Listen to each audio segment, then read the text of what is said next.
Aujourd'hui, on va parler de vélo. Oui, de vélo.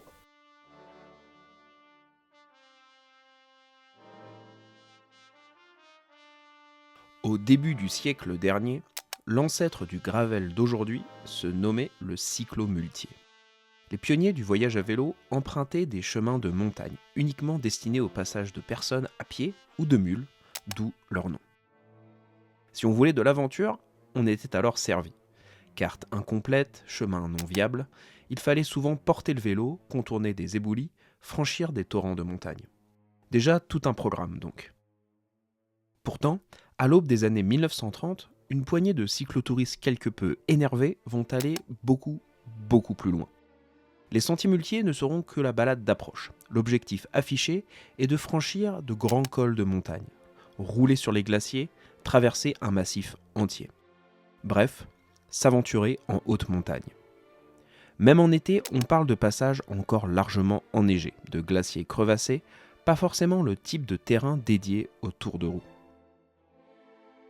En 1937, un problème agite encore le petit monde cyclomuletier qui pense de plus en plus comme des alpinistes, avec des problèmes à résoudre, des voies à trouver, à forcer ou à vaincre. Et la traversée intégrale du massif écrin-Pelvoux, esthétique et symbolique, résiste encore à cause d'un passage clé, le col de la Temple, à 3285 mètres d'altitude. L'ascension nécessite un portage important du vélo, la progression sur glacier et dans des passages très raides. Un topo de l'époque décrit l'équipement à prévoir, crampons, piolets, cordes, une vraie panoplie d'alpinistes. En août 1937, 3 cyclotouristes de Lyon enverront aux rédactions spécialisées une photo surréaliste les montrant en train de poser avec leur vélo devant le pic Coolidge. Le col de la Temple est franchi. Il aura fallu près de 11 heures pour rejoindre le refuge Cézanne depuis le refuge de Temple-Écrin, avec seulement 2 petites heures de selle, principalement sur le glacier noir où il est aisé de rouler. Le trio aura donc calculé que le temps de portage aura dépassé les 7 heures. Le record d'altitude reviendra quant à lui en 1938 à un certain René Dulac, après qu'il ait posé ses roues à 3425 mètres d'altitude, au col de Gébroula, en Vanoise. Accompagnée d'un guide de haute montagne, l'entreprise n'a plus vraiment de côté cycliste, et les revues spécialisées critiqueront d'ailleurs la surenchère du cyclo-alpinisme à l'époque. Cette pratique primitive du vélo itinérant en montagne suscitera de l'enthousiasme dans les régions alpines. Fondée en 1938, la confrérie des cyclomuletiers savoyards regroupera plusieurs associations de cyclotouristes des massifs alpins, les encourageant à sortir des routes pour arpenter véritablement la montagne. Pour entrer chez les cyclomuletiers savoyards et recevoir son précieux insigne, il faut fournir la preuve d'un passage au sommet de 10 cols dans les Deux-Savoies. Bon, je dois vous l'avouer, je suis pas un grand spécialiste du vélo ni du gravel. Mais pour bien comprendre à quoi ressemblaient les vélos de cette époque et s'ils étaient adaptés à la montagne, on va en discuter avec Richard, de la chaîne Bistro Gravier. À quoi ça ressemblait dans les années 30 d'aller en montagne avec un vélo de l'époque? Ça ressemblait à une grosse galère, je pense.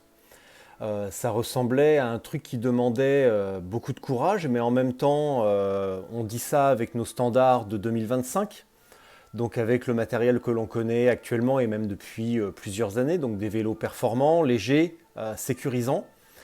Et dans les années 30, c'était tout sauf ça. Les vélos étaient lourds, alors fragiles dans le sens où ils étaient à la merci des crevaisons. Ils étaient pénibles à emmener, il n'y avait pas de dérailleurs, c'était 1930, c'était les balbutiements des premiers dérailleurs, donc on ne peut pas parler vraiment de vélos adaptés au terrain. On parle de vélos qui permettent d'avancer sur un terrain plat, mais en montagne sur un terrain défoncé, c'était pas forcément idéal. Et on parle également de vélos qui n'étaient pas capables de descendre, parce que déjà à la montée c'était pénible, mais à la descente, il n'y avait pas non plus beaucoup de freins. Donc c'était difficile à emmener en montée et c'était périlleux en descente. Je doute que les vélos de l'époque étaient conçus pour rouler sur des glaciers, mais le matériel étant ce qu'il était à l'époque, c'est-à-dire probablement des pneus relativement larges et durs, eh bien ça permettait de rouler sur les glaciers. Alors certainement toute proportion gardée parce que les pneus n'étaient pas cloutés.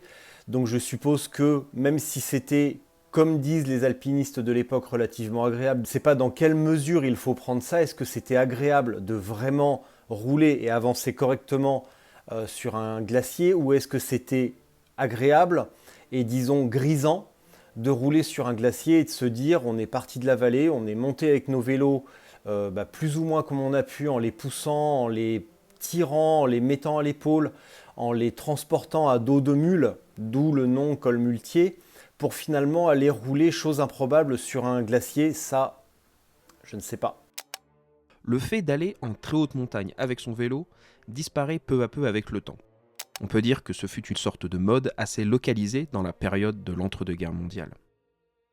Mais les alpinistes utilisent toujours le vélo pour rejoindre le départ de leurs ascensions. Si aujourd'hui les grimpeurs modernes le font par conviction écologique ou éthique sportive, les alpinistes d'hier y étaient forcés par manque de moyens ou de réseaux de transport efficaces.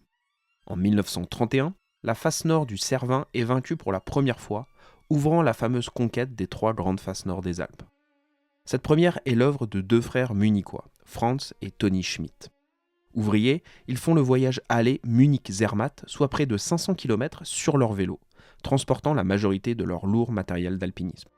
Après plusieurs jours de combat dans la face austère, ils redescendent et ne célèbrent que trop rapidement leur victoire, car il faut bien faire les 500 km dans l'autre sens. Voilà, j'avais envie de vous raconter cette histoire du cyclo-alpinisme parce que je la trouvais hyper insolite et finalement assez peu connue. Le script de cette vidéo est issu de recherches que j'ai fait il y a quelques mois dans le cadre d'un article que j'ai écrit pour le magazine Échappée. Je vous mets le lien dans la description, il est disponible sur leur site web. Comme d'habitude, si vous avez aimé cet épisode, abonnez-vous à la chaîne, partagez et laissez un commentaire, ça m'aide beaucoup pour le référencement. Je vous dis à bientôt pour une nouvelle histoire.